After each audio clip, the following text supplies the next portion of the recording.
from the 22nd of June, that is, from the very moment in which he was placed at the head of the commission, the Duke of Otranto, Fouché, issued orders that nothing should be allowed to go out of the Tuileries, nor any of the furniture belonging to the crown, without an order signed by himself. It was late in the night between the 26th and 27th of June, when the government, at length yielding to the urgent importunities of the Grand Marshal, caused the following letter to be written to him by Berlier, Councillor of State. Count, I have the honor to transmit to you an order which may be useful to you in the voyage you are about to undertake, except of the high consideration of your very devoted Berlier. On the 27th at noon, the Grand Marshal caused the note to be delivered to the Emperor, accompanied by the letter by which it had been preceded, and the decree which follows. During the night, this letter and the subjoined decree have been put into my hands. I have been this morning to the Tuileries to speak with the commission and to ask for some explanation, and especially to know if the frigates are to sail under a safe conduct. The commission was assembled. The ministers of state, the committees of the two chambers, and marshals, among others, Marshal Massena, were there.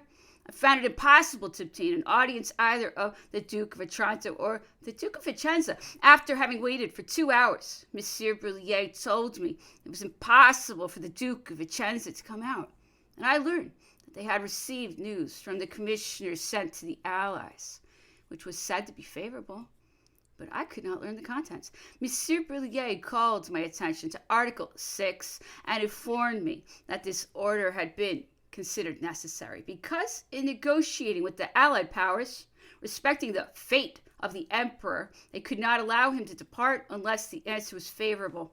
If the answer were favorable, the frigates would be allowed to sail. But even in this case, it would have the advantage of allowing the Emperor immediately to proceed to Rochefort. As soon as I can see the commission, I shall return and have written to the Duke of Vicenza to give me information. Bertrand, Wednesday, June 27th. Extract from the minutes of the Secretary of State. Paris, June 26, 1815. The Commission of Government decrees as follows. Article 1. The Minister of Marine will issue the necessary instructions for 2 armed frigates to be prepared at the port of Rochefort to convey Napoleon Bonaparte to the United States. Article 2. He shall be furnished, if he desire it, with a sufficient escort to the point of embarkation, which shall be under the orders of General Becker, who was commissioned to watch over his safety. Article 3. The Director General of the Post will give the necessary orders on his part to provide relays of horses. Article 4. The Minister of Marine will issue the necessary orders for the immediate return of the frigates after the disembarkation. Article 5. The frigates shall not leave the roads of Rochefort till the safe conduct which has been asked shall have arrived. Article 6. The Ministers of Marine, War, and Finance are respectively charged with the due execution of the present decree. Signed, the Duke of Otranto, Count Grenier, Count Carnot, Baron Quinet, and Caulaincourt, Duke of Vicenza. Signed, Berlier, Assistant Secretary to the Minister, Secretary of State. On the same night, the Duke of Otranto sent a verbal notice to General Bertrand that the heads of the household department were authorized by virtue of a decision of the government to deliver him the following articles. I don't want to read this list. Such was the outfit for his exile, not much, which was allotted to the Emperor Napoleon by a man whom the Emperor Napoleon had created a duke and to whom he had given an income of 200,000 francs. On the morning of the 27th of June, the Minister of War wrote to General Becker as follows.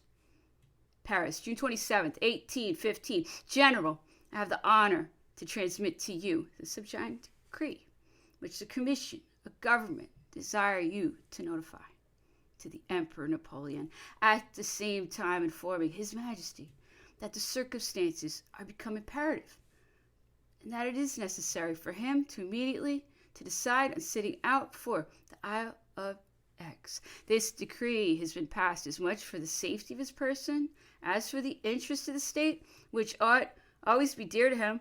Should the Emperor not adopt the above-mentioned resolution on your notification of this decree, it will then be your duty to exercise the strictest surveillance, both with a view of preventing His Majesty from leaving Malmaison and of guarding against any attempt upon his life. You will station guards on all the approaches to Malmaison. I have written to the Chief Inspector General of the Gendarmerie and to the Commandant of Paris to place such of the gendarmerie troops as you may require at your disposal. I repeat to you, General, that this decree has been adopted solely for the good of the state and the personal safety of the Emperor. Its prompt execution is indispensable, as the future fate of His Majesty and his family depend upon it. It is necessary to say to you, General, that all your measures should be taken with greatest possible secrecy. Prince of Ecumul, Marshal, Minister for